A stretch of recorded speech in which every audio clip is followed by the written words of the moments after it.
let's talk about Hellboy 2, The Golden Army.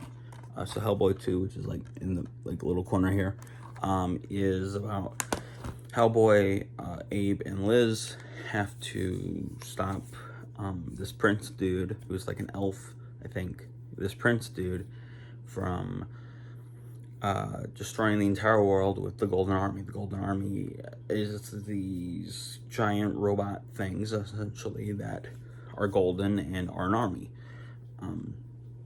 They're also the most fearsome army ever created because they are machines. They can regenerate and are seemingly indestructible for the most part.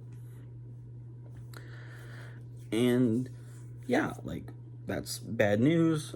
Abe falls in love with the prince's twin sister, the princess, and it's nice.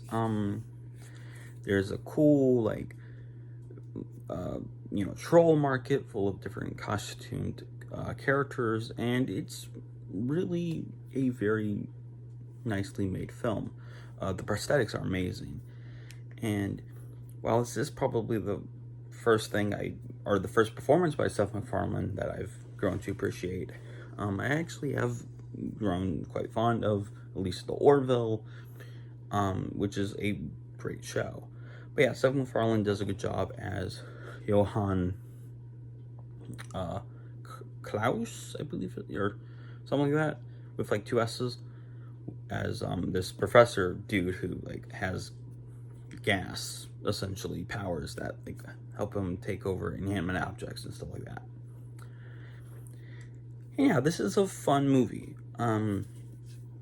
It's certainly a bit more involved than its predecessor, and it's also surprisingly darker than its predecessor. I'm surprised that this got, I mean, especially in 2008, when we were a bit softer, or a bit more, less desensitized to violence. I'm surprised this got PG-13. The scene with the two fairies is surprisingly dark and like graphic, if you really think about the implications of it. But no, this is like a fun movie. It also is very fall themed. Last time I talked about one, I said that this actually takes place in fall. It takes place like at the very end of September, so it's not quite fall yet, but this does have some very fall-like atmosphere. So both these films are really great to watch in the fall. And yeah, I like it. As I said last time, it does sort of have a problem with the problem that I have with most Guillermo del Toro things that I've seen, although I've not seen all of his work, is like there's a part in the middle where like it kind of like just sort of slopes down. I don't want to say drags, but it just sort of like it's like trajectory is up and then it goes whoop and then it goes back up again. And that's probably like the plant monster scene. And I understand like there are like two things in this movie that was my dog, if you heard that. There are two scenes in this movie that I think are supposed to set up a Hellboy 3 that Guillermo del Toro unfortunately never had a chance to make, which was the plant scene and the idea that Hellboy, just like this giant plant goddess or god, is the last of his kind. And then of course there's that scene with the weird angel thing that has eyes on its wings, talking about the possible Armageddon that could be brought about by Hellboy. I will say the latter scene is a bit more interesting than the former, but this is an overall really fun film, and I like it quite a bit. The villain of this film is actually, like I talked about last time with Rasputin, the villain in this film is actually the villain from Blade 2, I believe, so that's fun. Guillermo del Toro likes using, the same actors in roles, which is fine by me. But yeah, I do like this movie. A mild complaint I do have is that Liz's fire powers, like in the first movie, were blue, but they're, orange. They're like the color of fire now. That's a bit of an inconsistency, and I do overall like this movie. And I know like last time I said that I think I like this movie better than the first. I think they're about even. I do like this one a bit more. I think the second movie, or the first movie, I think is a little over 2 hours. This is just under 2 hours, and I think that the fact that it's shorter is actually helps it. Who knows if Guillermo del Toro's Hellboy 3 would have been short, but I think it being under 2 hours kind of helps it in terms of runtime length and certain inconsistent pacing. But the big thing I love about this movie is that they give Abe more stuff to do. Doug Jones, of course, is a great performer, and he does a good job at playing Abe here. Abe, like I said, falls in love with the princess, and it's kind of nice to see like this, missing link type character, this fish man, for lack of a better term. He's an Abe sapien. It's nice to see him like fall in love with like a elf princess, and like it's cute. I think both actors play it rather well.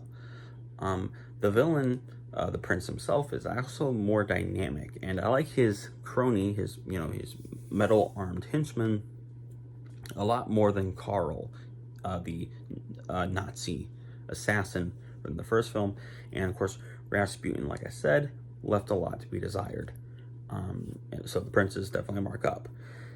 I will say it does kind of stink that this was like the beginning of the end of the Hellboy franchise, because this movie, from what I have been told, didn't do as well as the first movie did, which meant that Universal or whoever would have owned the rights for Hellboy was a bit trepidatious about giving Guillermo del Toro more money to do Hellboy 3, because he wanted to do a big like Armageddon type Hellboy 3, and no one wanted to give him money. Of course, he moved on to do other things in the interim, and of course we got that Hellboy reboot, which I don't know. I've heard bad things. I don't know if I ever want to see it, but it's on Disney Plus / Hulu, so maybe. If this video does well, I might do it. And then of course there's the Cricket Man movie, which has also, which looked like dollar bin, frankly, kind of garbage. I've heard that it's dollar bin garbage, and that really stinks, because Hellboy is a good character, but I would suggest maybe going back. I don't know if you can still call it Hellboy animated, and you don't have to necessarily do it in the same art style, you don't have to have the same cast, but go down the Hellboy animated route. I mean, anything with Hellboy is going to cost money. That's how these movie projects work.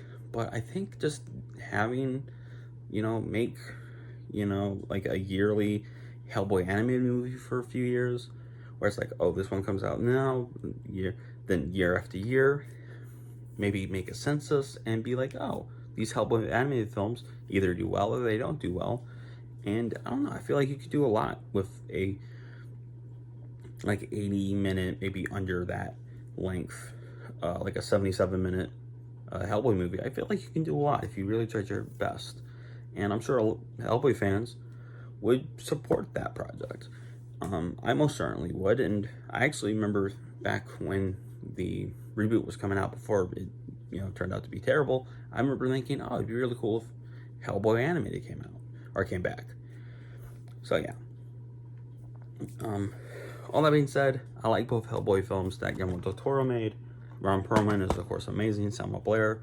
While I don't necessarily like Liz too much, I don't really see what Hellboy sees in her. I think Selma Blair did a good job playing Liz. And yeah, it stinks that we only got 2 of these, but these are 2 really great superhero movies. And if you have not seen them, I highly recommend you try to track them down, whether in this this collection or in some 2 film collection somewhere. But who knows? But that's it for now. I hope you enjoyed your weekend. I had a little vacation kind of last week. I have a lot of things planned for December, so stay tuned for all that kind of stuff. But remember that God made special. He loves you very much. I hope you had a very lovely day. I hope you had a very nice week. And as always, God bless you all.